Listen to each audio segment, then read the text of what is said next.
પણ મેલડી એક એવી માતા છે કે જેને એક વખત ખાલી સ્મરણ કરી નાખો ને, ખાલી સ્મરણ કે હે માં, હે મેલડી, એટલામ તો પવન વેગે આવું ગોડા હું મેલડી.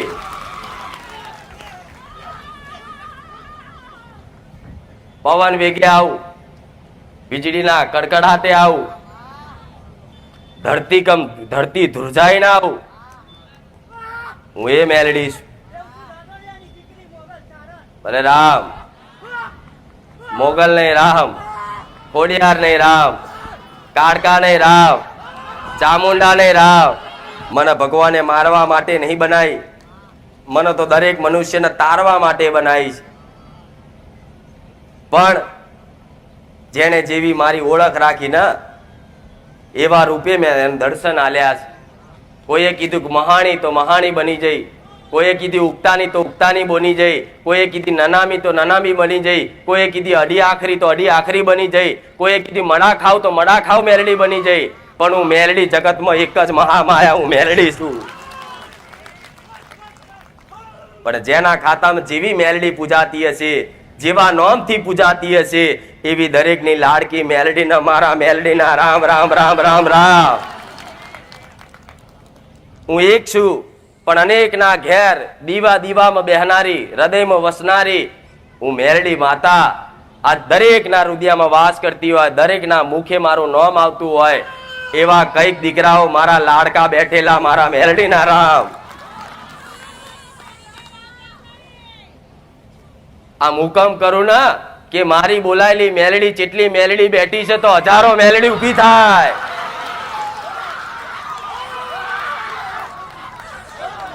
મારા એક આદેશ પર બોલાવું કે આવો મેલડી આવો, જગતમાં હું મેલડી બોલું.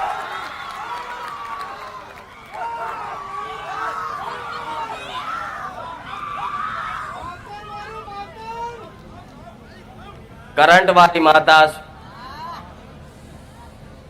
હુકમ કરું ને, આદેશ કરું ને, ભલ ભલા દેવ મારા સાનિધ્યમાં આવ. ચમ આવ કે હું તમારી માતાથી મોટી માતા નહીં, હું તમારી માતા જેવી જ એક માતા છું. પણ મારા દીકરાએ મારી ભક્તિ કરીને રહેણી કેણી નીતિ નિયમ જાળવી રાખ્યા ને આવા કાળા કળિયુગમાં, એટલે કદાચ તમારા કરતા, તમારી માતાઓ કરતા આજ હું મોટી ગાદી પર બેઠી છું. એટલો જ ભેદ છે, બીજો કોઈ ભેદ નહીં. પણ મેલડી એક એવી માતા છે કે જેને એક વખત ખાલી સ્મરણ કરી નાખો ને, ખાલી સ્મરણ કે હે માં, હે મેલડી, એટલામ તો પવન વેગે આવું ગોડા હું મેલડી.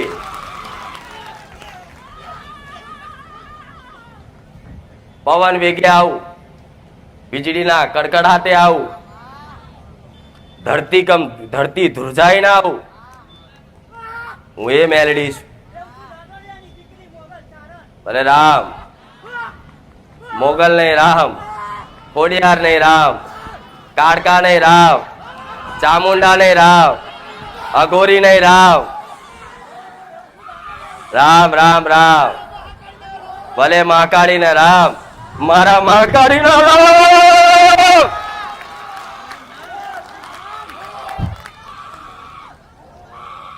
હું મહાકાળી, હું કાળી, હું ભદ્રકાળી, હું પાવાગઢ વાળી, હું કલકત્તા વાળી, હું મહાકાળી.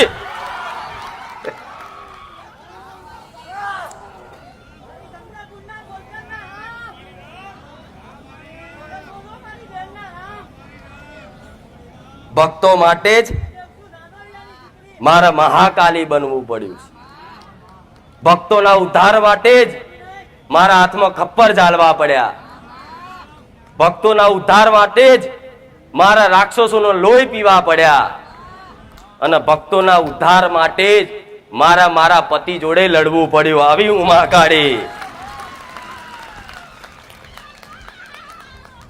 કદાચ દેવ તો દેવ જેવા કદાચ મનુષ્ય હોય, પણ દેવ જેવા મનુષ્ય, પુણ્ય આત્મા મનુષ્ય મારી ઉપાસના, મારી ભક્તિ કરે તો બરોબર છે, પણ પહેલાના દુષ્ટ રાક્ષસ હોય તે મારી શક્તિની ઉપાસના કરતા હું એ મહાકાળી છું.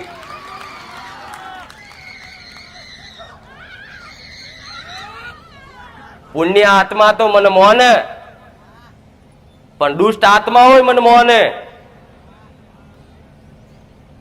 દેવીય શક્તિ તો મને મોને, પણ જોડે આસુરી શક્તિ મને મોને. રાવણે તે મારી ઉપાસના કરી, તારે રાવણ જોડાવી શક્તિ આવી હતી. પણ જેણે જેવી શક્તિનો ઉપયોગ કર્યો એવું એને ફળ મળ્યું. હું તો ગોડી માતા છું. મારા ભક્તો હોય ને, અને મારો લાડકો કોઈ દીકરો હોય ને, જેના મુખે 24 કલાક હે મહાકાળી હે મહાકાળી આવતું હોય ને, એના માટે તો મારા હથિયારે આપી દઉં. હું હે મહાકાળી છું. ઘેર ઘેર કુટુંબે કુટુંબે પેઢીઓ પેઢીઓ પૂજાવનારી. કદાચ કોઈની પેઢીમાં હું મહાકાળી નહીં પૂજાતી હોય ને, પણ એક વ્યક્તિ એવો બાકી નહીં હોય, એક કુટુંબ એવું બાકી નહીં હોય કે મારા પાવાગઢમાં દર્શન કરવા ના આયા હોય. હું મહાકાળી આવું કહું. આ દરેક એવી પેઢી હશે કે ક્યાંક ફરવા જવાની, ધામે જવાની ઈચ્છા થતી હશે ને, તો પહેલું પાવાગઢ જ યાદ આવ્યું હશે. આવું મહાકાળી કહું. જો વારે ઘડીએ તમારી પેઢી ભલે મહાકાળી પૂજાતી ના હોય, પણ મહાકાળીનો ખાલી નામ આવવાથી, એનો ખાલી ફોટો જોવાથી તમારા હાથના રૂવાટા ઉભા થઈ જતા હોય ને, તો મોનજોગ તમારી પેઢીમાં મહાકાળી પૂજાઈ હશે ને હશે. કોઈના બાપ દાદા પૂજી હશે, તો કોઈ એની દાદી એ પૂજી હશે, પણ કોઈ પેઢી એવી બાકી તો નહીં જ હોય કે જો મહાકાળીનો મારો દીવો નહીં થયો હોય. જોડતા જોડતામય તમારા વડવાઓએ મારો દીવો કર્યો હશે ને હશે જ. કદાચ તમારી પેઢીમાં નહીં પૂછતા હોય, પણ કોઈ ગોમ ટોળાની તરીકે ઘેર બેહાડેલી હશે ને હશે. હું મહાકાળી આવું બોલું છું. તો એક દરેક દીકરાઓને એક વાત કહીશ. આસ્થા જાગી છે માતાના નામથી, વિશ્વાસ આવ્યો છે માતાના નામથી, તો વિશ્વાસ છે તો ટકાઈ રાખજો. તમારું મન ગમે તેટલું હાલક ડોલક થતું હોય ને, પણ એક ધારી વિશ્વાસ રાખી જોણજો. જગતમાં દેવ દગો નહીં કરે ગોડા. હું મહાકાળી આવું બોલું. થોડી ઘણી કદાચ કષ્ટી પડશે, થોડી ઘણી જીવનમાં તકલીફો પડશે, પણ થોડો સમય કદાચ વેઠવાનું થાય તો વેઠી લેજો. દુઃખમાં ભાગીદાર બની જઈશ.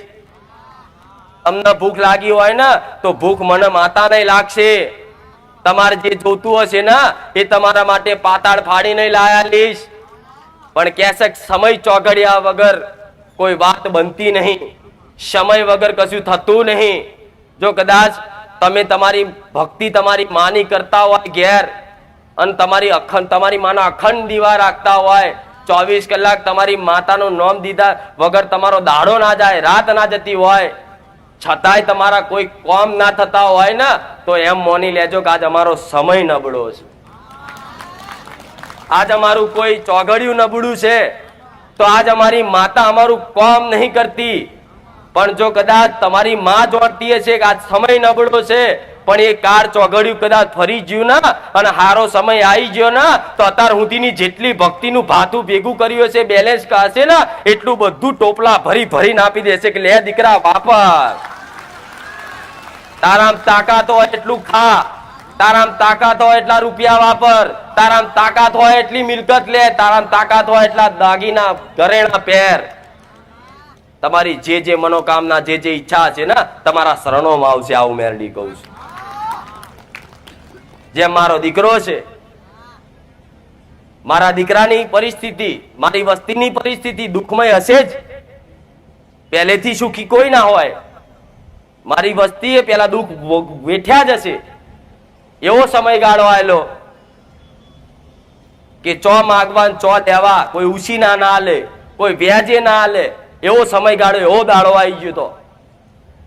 અને એ સમયગાળામાં મારી વસ્તીની મન માતાની ચિંતા હતી ને, પણ વસ્તી મને મેલડીને ઓળખતી નથી ને, છતાંય તે મારું ધર્મ હતું કે મારા દીકરા શું કરે છે એની સંભાળ રાખવી. ભલે એ મને યાદ નતા કરતા, ભલે નતા એ મને પોકાર કરતા, પણ છતાંય તે, હું તો પેઢીમાં હતી જ પણ એમને ખબર નથી, પણ મારી વસ્તીને ભલે મને મોનતી નથી ને, છતાંય તે કદાચ ઢેકર વાગે તો ઢેકરે વાગવા ના દઉં, એ મેલડી એવી રીતે હાચવી રાખ્યા. આ સમય નહીં બન્યો, માતા સમયને લઈને હું માતા પોતે મજબૂર રહી. આટલા વર્ષો 40 વર્ષ 50 વર્ષ તો મેં માતાએ વેઠ્યું છે. એમના બાપના દાદાના પપ્પાએ જતા રહ્યા, બેહાડીને મરી ગયા, પણ અમે જાણતા કે આટલી અમારી પેઢીઓ માતા છે, પણ બીજા ભુવા કે ને તો આમનું મન ના મોને. હશે નહીં હોય તમને ખબર પડે. ચમ કે આજ કદાચ હું મેલડી તમને બતાવું ને કે તમારી પેઢીમાં તમારા બાપ દાદાની ફલાણા ડોહાની એક મેલડી માતા પૂજાતી, આ તમારી વસ્તીને કોઈ ઓળખ નહીં, આ એ મેલડીનો માર છે, તો બીજો તરત ભૂવો શું કહે છે કે આ મેલડી સાચી બરોબર છે, પણ પેલા માતા ભલું કરી આલે પછી બેહાડી. આ બધાનો પ્રશ્ન આવો હોય છે કે માતા હોય, મેલડી હોય કે મહાકાળી હોય કે સધી હોય કે શિકોતર હોય કે ખોડિયાર હોય, પણ શરત એવી મૂકે ભૂવા જોડે કે પેલા જો હારું થઈ જાય, બધું હારા વોના થઈ જાય 6-12 મહિના, તો પછી આ મેલડીને બેહાડવાની. તો ગોટી મેલડી એવી માતા નહીં કે તમારા દીવા હાથર હું તમારી જો ભીખ માંગુ કે દીકરા મને બેહાડ, દીકરા મને નિવેદાલ, દીકરા મારે હુકડી જોઈએ, દીકરા મને જારનો ખીચડો જોઈએ. હું એવી ભિખારણ માતા નહીં ઘાટ લોબો કરીને માંગુ. હું એ મેલડી છું. હું તો જગતમાં એ મહામાયા, જોગ માયા, મહાશક્તિ છું કે માગીને નહીં મારીને ખાઉં. મારા હકનું હોય ને એ તો માગીને નહીં મારીને લઉં. હું એ મેલડી છું. તમારા વડવાએ જો કદાચ મારો દીવો તમારી પેઢીમાં કર્યો હશે અને મારી જોડે ધડક કોમ કરાયા છે અને કોમ કરાઈ અને પછી તમારા વડવાઓ જતા રહ્યા ભગવાનના ઘેર અને વસ્તીને કીધા વગર મરી ગયા છે ને, પણ આજે હું માતા તમારા ઘેર મરી, આ એના દુઃખ ભોગવો છો તમે, આ એની કષ્ટી તમને પડે છે. અને જાણતા હોય, તમને વારે ઘડીએ સપનાય આવતા હોય અને વારે ઘડીએ મનમાં થતું હોય કે મારી પેઢી મેલડી હોવી જોઈએ, તો સમજી લો તમારી જ મેલડી તમને સંદેશ પ્રેરણા કરે છે કે દીકરા હું તારા બાપ દાદાની ઉગતાની મેલડી છું. જો આવી પ્રેરણા અંદર થતી હોય કે આ જગતમાં બધાના ઘેર ઘેર મેલડી છે, શું અમારા ઘેર હશે? આવું થાય છે ને, કઈક દીકરાઓને થાય છે, કઈક દીકરીઓને થાય છે કે દરેકના ઘેર મેલડી બેઠી, તો અમારા ઘેર મેલડી હશે જ તો બાપ દાદા પૂજી જશે. પણ જો આવી કદાચ શંકાય થતી હોય ને, તો તમારી કુળદેવીને એક શ્રીફળ વધેરી અને જોડે પડધોનમાં કદાચ મારા જેવી ઉગતા પોરની મેલડી તમને મનમાં લાગતું હોય કે મારી પેઢી મેલડી હોવી જોઈએ, તો હું એવું કહું છું કુળદેવીને ખાલી એક શ્રીફળ ગુના પેટે વધેરી અને એના પ્રાર્થના કરી અને બાજુમાં ખાલી પાટલી પર મેલડીનો એક ફોટો કે ખાલી લાલ કાપડ પાથરી ખાલી મેલડી ઉગતા પોરની મેલડી પેઢીની નોમ કરી અને ખાલી દીવો ચાલુ કરજો, તોથી અરજવારા હોનાના હુરત ના ઉગના તો ગોડા હું સોલંકી પેઢીની મેલડી નહીં.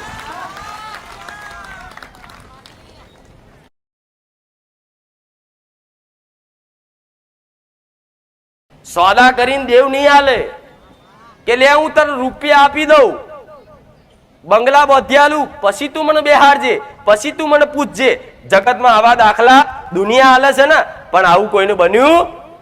પણ જેને જેને ઓધરો વિશ્વાસ કર્યો કે આ મારી માં છે, મારાને બેહાડવાની છે, મારાને દીવો કરવાનો છે, ખાલી ઓધરો દીવો કરી કાલની ચિંતા કર્યા વગર ઓધરો દીવો કરજો કે માં મારી પેઢીમાં મેલડી હોય ને તો માં તારા નોમનો દીવો પ્રગટાવું છું. મારા કોઈ જગતની મેલડીને પૂજવી નહીં, પણ મારા બાપ દાદાની ચોક ઊંઘેલી હોય ને તો જાગૃત બનજે.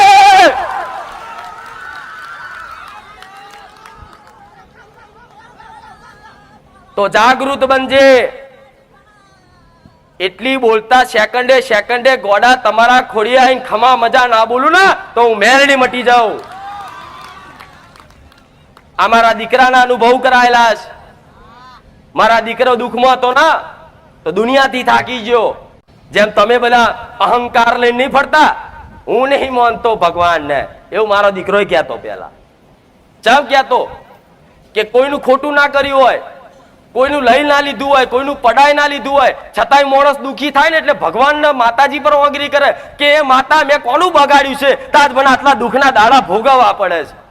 કોશો ના આવું દીકરા દીકરીઓ બધાય કોશો કે અમે સાચા છે માં, અમે કોઈનું ખરાબ વિચારતા નહીં, કોઈનું ખરાબ કરતા નહીં, છતાં અમે દુખી કેમ? આવા પ્રશ્નો દરેકને થતા હોય. એટલે કદાચ કોઈ પ્રશ્નનો જવાબ ચોય મળતો ના હોય ને એટલે દરેકને ભલે માનતો હશે કે નહીં માનતો હોય, પણ એની મન વિચાર તો ઉપર જ જાય કે ભગવાન શક નહીં થાય કે નહીં, કે ભગવાન શક નહીં, માતા શક નહીં. આવો પ્રશ્ન થાય એટલે પ્રશ્ન થતો હોય ને આવો મનમાં ક્યારું કોઈ આપણું હોભરવા વાળું શક નહીં, તારે સમજી લો તમારા હોભરવા વાળી મારા જેવી કોઈક માતા બેઠી હશે. આવું મેલડી કહું. એટલે દુઃખ એટલે નાખવું વધારે, જેમ માગે એમ વધારે દુઃખ નાખવું, વધારે દુઃખ નાખવું, વધારે દુઃખ નાખવું. જો લગીન એની નાભીથી એવો પોકાર ના થાય કે હે માં હવે મને મારાથી સહન નહીં થતું, માં તું ચો